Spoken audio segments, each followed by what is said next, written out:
Hello student, आज start करते हैं न्यू चैप्टर नाम है प्रतिलोम लाप्लास।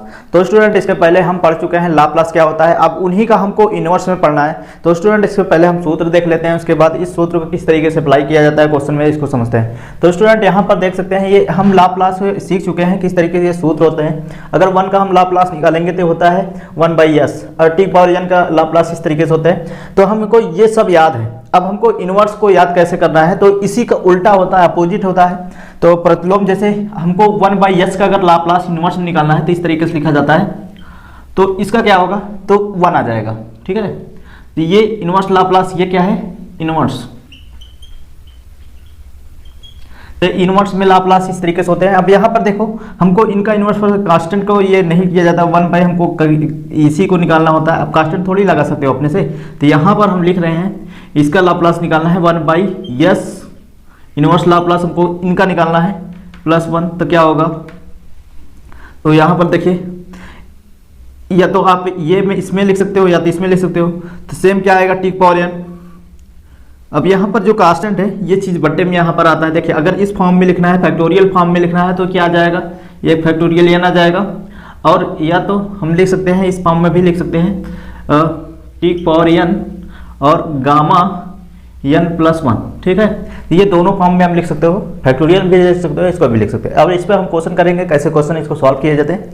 अब यहाँ पर देखिए, अगर हमको इनका लाप्लास निकालना होगा, इनवर्स लाप्लास, तो क्या होगा, 1/s - a बराबर, ये क्या आ जाएगा, e⁻at। अब यहाँ माइनस है तो यहाँ प्लस में आएगा, अगर प्लस है तो ये माइनस में आएगा। ठीक है, तो ये क्या होता है, इनवर्स लाप्लास में हमको अगर इसका इनवर्स निकालेंगे तो ये आ जाता है। सेम हमको जो चीज़ याद है उन्हीं को याद रखना है, बस उन्हीं का अपोजिट में याद रखना है, अपोजिट कैसे होते हैं। ठीक है, तो अगर भूल भी गए तो आप ऐसे अपोजिट कर लेना, इसमें कोई दिक्कत नहीं रहेगा। तो यहाँ पर देखिए, अगर हमको इनका लाप्लास निकालना है तो ये तो रहेगा नहीं, ये कांस्टेंट है, इसका हमको लाप्लास निकालना है, तो 1/s² + a²। अब यहाँ पर देखो, इनमें पहला नंबर तो यहाँ पर प्लस है, प्लस में साइन का ही होता है, और यहाँ पर कॉस का भी होता है प्लस में। और ऊपर अगर यस है तो कॉस में आ जाता है, अगर यस नहीं है तो ये साइन का ही होगा। अब यहाँ पर ये साइन 80। अब देखिए, जो a है ये कांस्टेंट में आ जाएगा, यहाँ पर बटे में आ जाएगा, तो ये इनवर्स लाप्लास है। अब यहाँ पर इसका अगर इनवर्स लाप्लास निकालेंगे तो ये लाप्लास इनवर्स में 1/s² + a²। तो देखो, यहाँ पर कॉस ही आ जाएगा, cos 80। इसमें कोई कांस्टेंट बटे में नहीं आएगा, वही रहेगा, क्योंकि ये यस में है ना, ये फॉर्म यस में, इसको पूरा लिख देते हैं। तो इसमें इनवर्स नहीं, बटे में नहीं आएगा, क्योंकि ये जैसे फॉर्म में है वही सेम आ जाएगा। ठीक है, हम इनका निकाल रहे हैं तो ये बटे में आ जाएंगे। अब यहाँ पर देखें, ये हाइपरबोले में क्या होता है, माइनस चलता है, ये तो याद होगा। तो ये हाइपरबोलिक में हम लिखते हैं साइन। देखिए, जो इनका है वही इनका है। अब साइन है, साइन में देखो इसमें यस नहीं आता कहीं, तो इसमें यस ऊपर नहीं लिखा जाता। और कॉस में यस लास्ट में आता है, तो इसलिए यस से चलता है, इस तरीके से याद रख सकते हो। तो अगर साइन है, देखिए यस नहीं होगा, तो इसमें बस ये हाइपरबोलिक का मतलब होता है, यही जो होते हैं उन्हीं का माइनस में होता है। साइन के जैसे ये प्लस में है, तो ये हाइपरबोलिक यच लग गया तो ये माइनस में चलेंगे। ठीक है, इस तरीके से याद रख सकते हो। तो अभी हमको निकालना है किसका, s² - a²। अब इससे पता चल रहा है माइनस से क्या हाइपरबोलिक है, तो यहाँ पर देखिए साइन लिखेंगे। अब यहाँ पर जो a है ये भी लिखा जाता है हाइपरबोलिक, पहले हाइपरबोलिक लगा देते हैं, तो at। ठीक है, अब यहाँ पर देखिए a बटे भी a आ जाएगा, क्योंकि कांस्टेंट भी होता है इसमें, जैसे इसमें सेम ऐसे। और इसमें इसका इनवर्स लाप्लास निकालेंगे, तो s/s² - a² क्या हो जाता है, cos हाइपरबोलिक at। ठीक है, ये आ जाएगा इसका इनवर्स लाप्लास। अब देखिए, इसको क्वेश्चन में कैसे अप्लाई करते हैं, हम कोई इस तरीके से याद रख सकते हो या इन्हीं को याद रखो, कोई दिक्कत नहीं है। तो आप अगर इनको याद रखोगे तो दोनों आपको क्वेश्चन सॉल्व करने में आसानी होंगे। मतलब कोई भी क्वेश्चन होगा, अगर इनवर्स निकालने को बोलेगा तो इनवर्स निकाल लोगे, और बिना इनवर्स का अगर पूछेगा तो उससे भी निकाल लोगे, इन्हीं सूत्र से। तो यहाँ पर देखिए, इन सूत्र को हम कैसे, इनवर्स को कैसे हम लाप्लास निकालते हैं, इसको देखते हैं। तो स्टूडेंट, जैसे हम क्वेश्चन लिए यहाँ पर, अगर आपको इस तरीके से 1/x⁵ दिया है तो आपको इनवर्स ये लगा देना है, उसके बाद सॉल्व करना है इसको इनवर्स में। ठीक है, तो सबसे पहले इनवर्स में लगा देते हैं यहाँ पर, तो ये लगा है। अब इसमें देखिए कौन सा फार्मूला लगेगा, ये फार्मूला यहाँ पर इस टाइप, पहले n+1 टाइप बनाओ आप, तभी तो ये लिख सकते हो ये दोनों। तो हमको ये 1/, इसको हम इसको बना सकते हैं ऐसे 1/(S4+1) लिख सकते हैं। अब देखिए सूत्र लगेगा, अगर फैक्टोरियल में लिखना चाहो तो फैक्टोरियल में भी लिख सकते हो, इसमें चाहो इसमें, दोनों में लिख रहे हैं इसको। तो यहाँ पर हम पहले फैक्टोरियल ले लेते हैं। फैक्टोरियल में क्या है, n है, तो t पावर 4 लिखेंगे, यानी है देखो, और ये फैक्टोरियल में लिखेंगे तो फैक्टोरियल 4। अब फैक्टोरियल 4 का मान क्या आता है, तो t पावर 4, तो फैक्टोरियल को आप जानते हो फैक्टोरियल क्या होता है, जैसे फैक्टोरियल मतलब 4 गुणे 3 गुणे 2 गुणे 1 क्या जाएगा, 4 × 12 12 दूनी 24। इसको लिख सकते हो हम t पावर 4/24, ठीक है। तो फैक्टोरियल अक्सर कब यूज होता है, अक्सर यूज वहाँ होता है जहाँ पर फ्रैक्शन में ना हो। जैसे इस नंबर में आप फैक्टोरियल का आसानी से निकाल लोगे मान, पर अगर ये बटे में होंगे तो फैक्टोरियल में कैसे निकालोगे आप, चेक कर लो। ये फैक्टोरियल जैसे 1/2 इनका नहीं मान निकाल सकते, तो उसके लिए हमको क्या होता है, गामा का यूज किया गया है। अब गामा का मान कुछ होते हैं, उनको हम बताएंगे अभी, और गामा में भी आएंगे तो उसमें डिटेल से पढ़ेंगे। यहाँ पर समझते हैं, देखिए इसको लाप्लास निकालेंगे। सबसे पहले इसको भी इसी तरीके से कन्वर्ट करेंगे लाप्लास में, तो इनवर्स।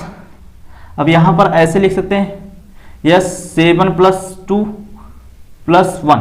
ये कब लिख रहे, देखिए आप अगर ये चीज़ लिखना बहुत, ये 9/2 एक घटा के अब चेक कर लो कितना लिखना है, तो इसी घटा ले रहे हैं, कितना घटेगा, देखिए 7/2 आएगा, चेक कर लो 7/2, इसका मतलब 1 जोड़ोगे तो यही फिर आ जाएगा, ठीक है। जब घटाने पर 1 इतना घटाने पर 7/2 आ रहा है, 7 में 1 जोड़ोगे तो उल्टा तो यही तो आएगा। तो आप इसी तरीके से निकाल सकते हो।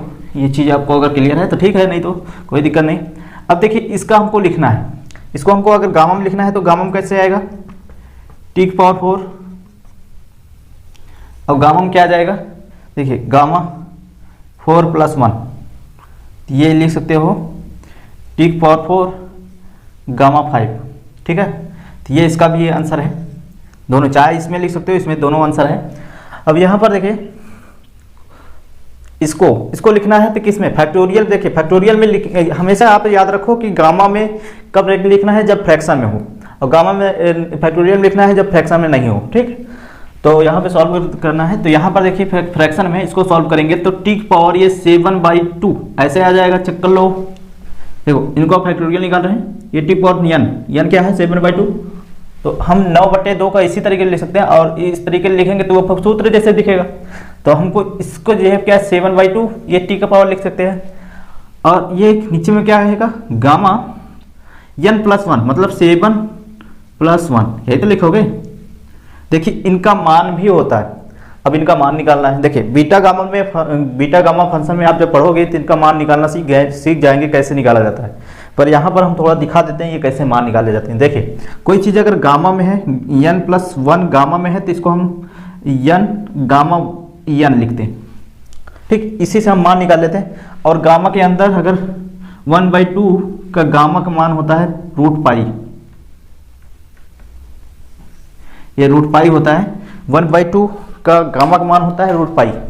तो सॉल्व करते हैं यहाँ पर। देखिए अगर हमको इनका निकालना है तो इसको हम ऐसे लिखेंगे, इसी सूत्र लगा के हम इसका वैल्यू निकाल सकते हैं, इसका वैल्यू क्या है रियल में। तो यहाँ तक निकालते हैं, तो 7/2 + 1 को क्या लिख सकते हैं, तो देखो प्लस में है n+1 को हम n+n और ये गामा n लिख सकते हैं। तो ऐसे ये क्या है n, तो 7, पहले n लिखेंगे, n क्या है n, फिर उसके बाद ये 7/2, इसको ऐसे भी ले सकते हैं इस सूत्र से, ये बीटा गामा फंक्शन का सूत्र है। उसके बाद ये देखो, अब यहाँ पर अब इस चीज़ को फिर इसी प्लस में बनाओ, इसी सूत्र में। तो 7/2 रहने दो, हम इसको देखो कैसे बनाएंगे, इसको हम 5/2 + 1 लिख सकते हो। 1 घटाओगे तो यही आएगा 5/2, तो हम 1 जोड़ रहे हैं तो यही फिर आ जाएगा, तो इसमें कोई फर्क नहीं पड़ेगा। अब इनको फिर सूत्र इसी में लगाओगे, क्या लिखा जाएगा 7/2 गुणे 5/2 फिर गामा में 5/2, यही आएगा, चेक कर लो। देखो इनको फिर यही सूत्र में लगाओगे तो फिर यही आ जाएगा। अब देखिए 5 × 7 = 35/4 आ जाएगा। अब इनको फिर हम गामा में लिख लेते हैं, क्या लिख सकते हैं इसको, 3/2 + 1 ये लिख सकते हैं। अब देखिए इनको हम फिर सूत्र लगाएंगे तो क्या लिख सकते हैं, इसको ऐसे लिख सकते हो 35/4 गुणे ये 3/2 बाहर निकल जाएगा, और क्या आ जाएगा, गामा के अंदर 3/2 ये लिखा जाएगा, गामा के अंदर 3/2 यही लिख सकते हो। अब देखिए ये 35 त्रिक का कितना होता है, तो 3 × 5 = 15 और 3 त्रिक का 9, 9 × 1 = 10, 105 नीचे 4 × 2 = 8। अभी यहाँ पर गामा में कितना आ गया 3/2। अभी इनका एक वैल्यू और निकालेंगे। देखिए इनको फिर अभी भी 1 प्लस में लिख सकते हो। जब तक आप ये 1 प्लस में जब तक लिखते जाओगे इसके बाद जब लास्ट में ये 1/2 आ जाएगा उसका रूट को वैल्यू रूट में पाई का मान रख दिया जाता है। तो यहाँ पर सॉल्व करते हैं 105 और 8, और इसको हम ऐसे फिर लिख सकते हैं क्या 1/2 + 1। अब देखिए ये सूत्र फिर लगाएंगे तो सूत्र लगेगा यन गामा में होता है, तो 105/8, तो 1/2 बाहर निकल जाएगा और गामा में 1/2। अब चेक कर लो, ये 8 × 2 = 16, तो आंसर क्या आ जाएगा, इसको लिख सकते हैं आंसर T⁴ और ये क्या आ जाएगा, देखिए 8 × 2 = 16,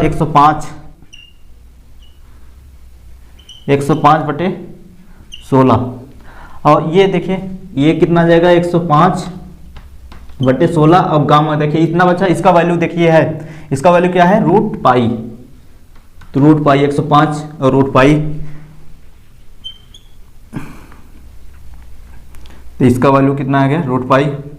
अब ये 16 ऊपर चला जाएगा, इसका रियल आंसर इसको मिटा देते हैं, तो इसका आंसर होगा 16 T⁴ और 105। ठीक है, इस तरीके से हम गामा वाले क्वेश्चन ऐसे लगाते हैं। देखिए फ्रैक्शन में हुआ, इनका वैल्यू भी निकल गया। ऐसे फैक्टोरियल में, अगर फैक्टोरियल में होता है इनका भी वैल्यू निकल गया, तो हम अगर फ्रैक्शन में फैक्टोरियल होता तो इसमें दिक्कत होती है, उसमें प्रॉब्लम होती है, इसलिए हमको गामा में लिखना होता है। ठीक है, अब यहाँ पर नेक्स्ट क्वेश्चन देखते हैं, तो इसको लगाते हैं। अब देखिए ये कौन सा सूत्र जैसे दिख रहा है, ये साइन का सूत्र, ऊपर अगर यस होता तो ये कॉस का सूत्र होता है। अब देखिए प्लस में साइन का सूत्र जैसे दिख रहा है, तो साइन का सूत्र जैसे बना लो पहले, तो इसको बना लेंगे, तो ये s² + 3 लिख सकते हो। चेक करो, ये देखो यहाँ पर देखो s² + a², तो इसको सॉल्व करेंगे तो यहाँ पर क्या आ जाएगा, तो देखो ये 3 में आ जाएगा, और ये साइन 3 एक जगह क्या है 3 है, और T/3। ठीक है, ये आंसर है इसका। नेक्स्ट क्वेश्चन देखते हैं, इनका लाप्लास निकालना है, इनका पूरे का निकालना है। तो सबसे पहले क्या करेंगे, इनका लाप्लास अलग अलग लिख देंगे, तो हम यहाँ पर अलग अलग कर देते हैं। 1/s का अलग लाप्लास निकालना है, minus Laplace inverse Laplace 3/s² + 9, और प्लस अब 5 कांस्टेंट इसको बाहर निकाल लो, इनवर्स s², अब इसको स्क्वायर में लिख लो 4 का स्क्वायर। ठीक है, अब यहाँ पे सॉल्व कर, इसको भी हम 3 का स्क्वायर लिख देते हैं, इसलिए इसको 3 बाहर नहीं निकाले, क्योंकि ये पहले से 3 ये इसके जैसे सपोर्ट कर रहा है, तो वो सूत्र जैसे फिर सेम बन रहा है। तो हम इसको अब सूत्र लगाएंगे, तो सूत्र क्या लगेगा, देखो इसका देखिए 1/s कितना किसका होता है 1 का होता है। ठीक है, माइनस अब देखिए ये साइन 3t। ठीक है, ये तो आप ऐसे बाहर निकाल लो, सभी में क्वेश्चन में बाहर ही निकाला करो। अब देखिए ये इसका सूत्र लगाओगे तो ये 3t लगेगा, अब बटे क्या होता है, ये 3 आगे है, बटे 3 होता है। इनका अगर लाप्लास अकेले निकालोगे तो ये कैंसिल हो जाएंगे, और प्लस 5 रहेगा। अब इनका लाप्लास निकालेंगे तो ये आ जाएगा cos, देखिए ये cos 4t। ठीक है, यही आएगा, ये 5 रहेगा, तो इसका सॉल्व क्या आ जाएगा, sin 3t + 5 cos 4t, ये आंसर है। इस तरीके से हम इनवर्स लाप्लास का यूज करके, मतलब सूत्र को यूज करके हम क्वेश्चन में किस तरीके से अप्लाई करते हैं, इसको आप सीख सकते हो। तो 1-2 क्वेश्चन और लेते हैं इसमें। तो स्टूडेंट इसमें 2 क्वेश्चन और लिए हैं, इसको सॉल्व करते हैं यहाँ पर। तो यहाँ पर जब भी आपको इनवर्स फंक्शन अगर मिले, इनवर्स लाप्लास अगर मिलेगा, तो पहले आप इसमें सोचो अगर ये सरल हो रहा है कि नहीं। अगर ये सरल हो रहा है तो सूत्र इसमें आसानी से लग जाएंगे। तो आप सरल करना कोशिश करो कि ये सरल हो जाए। अगर ये पॉसिबल नहीं है सूत्र लगाने में, तो उसको क्या करोगे, सरल करोगे। ठीक है, तो यहाँ पर देखिए इसमें सरल करते हैं। सरल कैसे करते हैं, इसमें इसके कोशिश देखिए, ये चीज़ सबके बर्थडे अलग अलग कर सकते हो। तो यहाँ पर लिख रहे हैं इनवर्स, तो सबसे पहले क्या कर देते हैं, इनका अलग अलग कर देते हैं। तो क्या आ जाएगा, 2/s² लिख सकते हैं, ऐसे सबका लाप्लास लगा दो। ठीक है, इनवर्स 4/s/s3 और प्लस 5/s3। देखिए ये सरल कर दिए, आसान हो गया। यहाँ पर देखिए 2 कैंसिल हो जाएंगे, यहाँ 1 कैंसिल हो जाएगा, अब यहाँ पर नहीं कैंसिल होगा, जो कांस्टेंट है उसको बाहर निकाल लो, ये 2 कांस्टेंट है, इन्वर्स निकालना है किसका हमको 1/s के लिए निकालना है, देखो यही बचेगा। और ये इन्वर्स लाप्लास निकालना है किसका 4 कांस्टेंट है बाहर निकाल लो, और ये 1/s² निकालना है। अब यहाँ प्लस ये 5 कांस्टेंट है, लाप्लास निकालना है किसका 1/s3 का। अब यहाँ से देखो क्वेश्चन देखो, यहाँ पर देखिए 1/s के क्या होता है 1 होता है ना, चेक कर लो वहाँ पर सूत्र में। तो 4 और ये s स्क्वायर फैक्टोरियल में आप लिखो कोई तो t की पावर क्या आ जाएगा, इसको क्या लिख सकते हो, ये 2 का 1 + 1 ये t आ जाएगा सिर्फ 1t, और नीचे सेम फैक्टोरियल 2 लगेगा, यही आएगा। और उसके बाद 5, तो यहाँ पर भी ये देखिए इसको लिख सकते हो t की पावर 2, ठीक है, एक कम लिखो इसको t में, एक कम पावर, और जो फैक्टोरियल में अगर गिनती में है तो यही लिख दो, नहीं तो जो चीज़ यहाँ पर है वही चीज़ गामा में लिखा जाता है, इस तरीके से याद रख सकते हो। तो इसमें कितना जाएगा फैक्टोरियल 3। अब इसको सोल्यूशन कर लेते हैं, आएगा क्या, देखिए 2 माइनस ये 4t/2, 2 तो कैंसिल हो जाएगा, और प्लस ये आ जाएगा 5 गुणे t की पावर 2, और नीचे क्या आ जाएगा 3 गुणे 2 गुणे 1 आ जाएगा, ये फैक्टोरियल से बाहर निकलेगा। तो टोटल आंसर क्या आया 2 माइनस 2t, और ये 2 तरीके 6 5/6 t², ठीक है, ये आंसर है। अब इसको इन्वर्स लाप्लास निकालते हैं, तो 1/s-3। अब चेक करो ये कैसे दिख रहा है, देखिए यस में कोई चीज़ माइनस होता है तो आपको ध्यान देना है ये ई पावर, देखिए यस में माइनस है ना, तो ई की पावर में देखिए माइनस में है तो ये माइनस में आएगा, तो ई की पावर 3t, ठीक है। इन्वर्स का लाप्लास इस तरीके से सॉल्व करते हैं। तो स्टूडेंट हम यहाँ पर अप्लाई करना सीख गए, अब इसका प्रॉपर्टी पढ़ेंगे 1 बाय 1 करके।